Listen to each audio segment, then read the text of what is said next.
अब जान लेते हैं निफ्टी और बैंक निफ्टी का व्यू। ये है बैंक निफ्टी का 15 मिनट का चार्ट और जान लेते हैं आज बैंक निफ्टी में क्या हुआ। बैंक निफ्टी ने आज गैप अप ओपनिंग दी, उसके बाद नीचे आया बहुत ही स्पीड से और उसके बाद में इसने रिकवरी जो स्टार्ट की वो बहुत ही शानदार रिकवरी स्टार्ट की और हमारे रेजिस्टेंस लेवल के पास ये पहुंच चुका है। इसको जस्ट क्रॉस करने के कगार पे है। अगर ये इस लेवल को क्रॉस कर देता है और कल मोमेंटम के साथ क्रॉस करता है और 15 टू 20 मिनट इसके ऊपर सस्टेन कर जाता है इस रेजिस्टेंस के ऊपर, तो बैंक निफ्टी में कल बहुत ही अच्छी मूव आ सकती है। 300 टू 400 पॉइंट की मूव आसानी से देखने को मिल सकती है। ये एक बहुत ही अच्छा रेजिस्टेंस जोन भी है। अगर कल इस रेजिस्टेंस से ये नीचे आता है तो हम इसे भी इग्नोर नहीं कर सकते और इसको क्रॉस करके ऊपर जाता है तो बिल्कुल भी उसे इग्नोर नहीं करना है। ऊपर जाने की प्रोबेबिलिटी बहुत हाई लग रही है, लेकिन कल आपको यही ध्यान रखना है फर्स्ट 15 मिनट में इसके ऊपर सस्टेन करना चाहिए और ऊपर की यात्रा ये कंटिन्यू करना चाहिए। अगर ये ऊपर जाता है फिर ये नीचे आ जाता है तो हम उसे ब्रेकआउट नहीं मानेंगे। अगर जाके ऊपर 15 से 20 मिनट के ऊपर उसके ऊपर टिक जाता है फिर ये जो यात्रा कंटिन्यू करेगा वो बहुत ही मोमेंटम वाली होगी और बहुत ही शानदार होगी। तो एकदम क्रिटिकल पॉइंट पे ये मैं टेलीग्राम पे भी अपना अपडेट डालते रहता हूँ बैंक निफ्टी और निफ्टी के बारे में। यह है मेरा टेलीग्राम चैनल जहाँ पे मैं अपडेट डालते रहता हूँ और देख लिए 10:42 पे कोटक में सर्किट लग चुका था, वो डाल दिया था मैंने और ये भी दिखा दिया था कि 400 पॉइंट कोटक बैंक ने बैंक निफ्टी में कंट्रीब्यूट किए हैं और ये जो कंट्रीब्यूशन है वो इतनी आसानी से जाने वाली नहीं थी। और मैंने लगभग 1432 पे ये डाल दिया था चार्ट जिसमें मैं क्लियरली अपने रेजिस्टेंस लेवल को दिखा रहा हूँ। यहाँ पे इसे रेजिस्टेंस मिलने की उम्मीद थी और इसे अगर ये ब्रीच करता है ऊपर की साइड में और स्पीड से ब्रीच करता है तो और स्पीड मोमेंटम आ सकता था इसमें। और ये भी लिख दिया था if broken don't under estimate, अगर ये ब्रेक होता है लेवल तो इसे अंडर एस्टिमेट नहीं करना चाहिए, उसके बाद में बहुत ही स्पीड से ये ऊपर जा सकता था। और लास्ट में मैंने ये वाला डाल दिया था चार्ट जहाँ पे बैंक निफ्टी ने यहाँ पे एग्जैक्टली रेजिस्टेंस लिया है। अब ये कल इस रेजिस्टेंस के ऊपर खुलेगा या नीचे खुलेगा वो देखने की बात होगी। अगर ऊपर खुलता है और मोमेंटम के साथ 15 से 20 मिनट तक इसके ऊपर सस्टेन करता है, जो एनालिसिस मैंने अभी आप लोगों को बताई है, तो ये बहुत ही अच्छे मोमेंटम में ऊपर जा सकता है।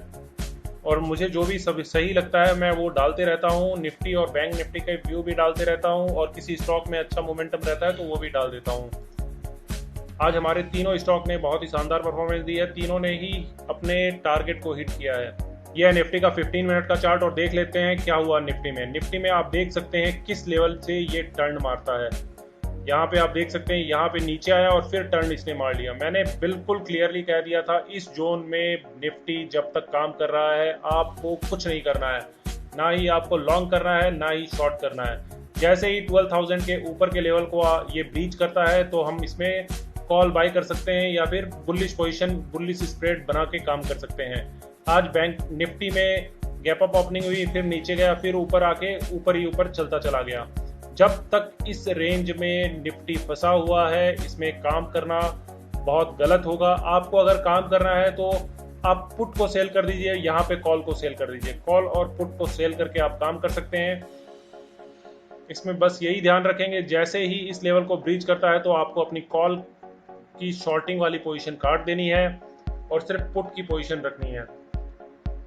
अभी प्रोबेबिलिटी बहुत हाई है कि ये भी ऊपर की साइड में जाए और यहाँ से इसके ऊपर में भी निकल जाए।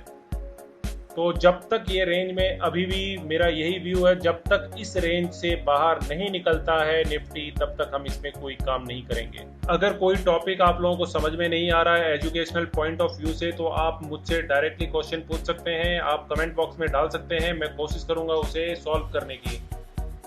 स्टॉक मार्केट में जितना सिंपल तरीके से आप काम करेंगे उतने ही सक्सेसफुल होने की प्रोबेबिलिटी बहुत ज़्यादा हाई है।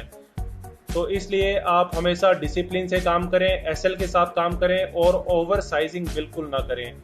ओवर साइजिंग मतलब आपकी कैपेसिटी है एक लॉट उठाने की, आपने जोश में आ गए और 10-10 लॉट में आपने काम करना शुरू कर दिया। 27 अक्टूबर की हमारी पहली रिकमेंडेशन थी कोटक बैंक। कोटक बैंक ने आज शानदार मूव दी है, 13% की आज इसने इंट्राडे में मूव दी है। ये हालांकि हमारे बाइंग रेंज में नहीं आया लेकिन इसने जो ब्रेकआउट दिया है वो बहुत ही काबिल तारीफ था। हमारी दूसरी रिकमेंडेशन थी टीवीएस मोटर। टीवीएस मोटर ने भी बहुत ही शानदार अपॉर्चुनिटी दी सेलिंग की और उसके बाद हमारे टारगेट को इसने बहुत ही अच्छे से हिट किया है, बहुत ही शानदार परफॉर्मेंस कह सकते हैं दोनों ही स्टॉक ने दी है। हमारी तीसरी रिकमेंडेशन थी कॉनकोर। कॉनकोर ने भी बहुत ही अच्छी सेलिंग की अपॉर्चुनिटी दी। उसके बाद हमारे टारगेट को इसने हिट किया है, हमारे थर्ड टारगेट के पास में ये पहुंचा है। कह सकते हैं तीनों के तीनों स्टॉक ने बहुत ही शानदार परफॉर्मेंस दी है। इन तीनों का ही चार्ट हम नहीं देखेंगे। अब जान लेते हैं हमारी कल की रिकमेंडेशन के बारे में। 28 अक्टूबर की हमारी पहली रिकमेंडेशन है कोलगेट पामोलिव। कोलगेट पामोलिव को हम बाय करेंगे 1536 से 1540 के लेवल पे। इसका एसएल रहेगा 1521, इसके टारगेट रहेंगे 1554, 1576 एंड 1600। कोलगेट पामोलिव का चार्ट और देख सकते हैं काफी अच्छी स्ट्रेंथ आज इसने दिखाई है, बहुत ही अच्छी मूव आई है।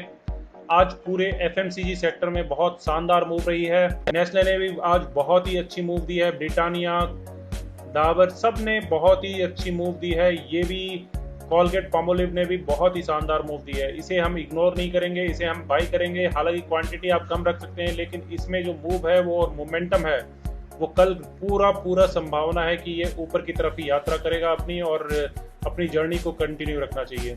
आप इसे जहां पे भी बाय करें, इसका एसएल आपको 1.5% अपने नियम में लगा देना है, उसी के हिसाब से आप काम करेंगे। क्वांटिटी कम रखिए, ब्लड प्रेशर नहीं बढ़ेगा और आराम से सुकून से आप काम कर सकेंगे। जहां क्वांटिटी आपने बढ़ाई वहीं आप डरने लगेंगे और अपनी पोजीशन को आप आसानी से डर के मारे काट देंगे। हमारी दूसरी रिकमेंडेशन है अंबुजा सीमेंट। अंबुजा सीमेंट को भी हम बाई करेंगे। इसका एसएल रहेगा 250 और इसके टारगेट रहेंगे 258, 262 एंड 268। यह अंबुजा सीमेंट का चार्ट और देख सकते हैं काफ़ी अच्छी स्ट्रेंथ से बनी हुई है, कहीं पे भी इसमें वीकनेस के साइन ही नहीं है। अंबुजा सीमेंट पे भी आप एसएल का बिल्कुल ध्यान रखेंगे, उसी के साथ आप काम करेंगे। हमारी तीसरी रिकमेंडेशन फिर से है कोटक बैंक। कोटक बैंक को हम फिर बाय करेंगे और इसका एसएल रहेगा 1555 और इसके टारगेट रहेंगे 1600, 1620 एंड 1640। इसमें भी आप ध्यान रखेंगे कि बहुत कम क्वांटिटी में आप इसमें काम करेंगे। इसमें क्वांटिटी आप ज़्यादा नहीं बढ़ाएंगे। क्वांटिटी अगर ज़्यादा बढ़ा लेंगे तो इसमें फ्लक्चुएशन कल बहुत रहेगी। मॉर्निंग में ही ये बहुत अच्छी एंट्री की अपॉर्चुनिटी दे सकता है और अप एंड डाउन इसमें बहुत रहेंगे। तो आपको एसएल के साथ ही काम करना है और जहाँ पे प्रॉफिट मिले वहाँ प्रॉफिट बुक करते जाना है और थोड़ी थोड़ी क्वांटिटी में ही काम करना है। ज़्यादा क्वांटिटी ओवर साइजिंग बिल्कुल नहीं करना है इसमें।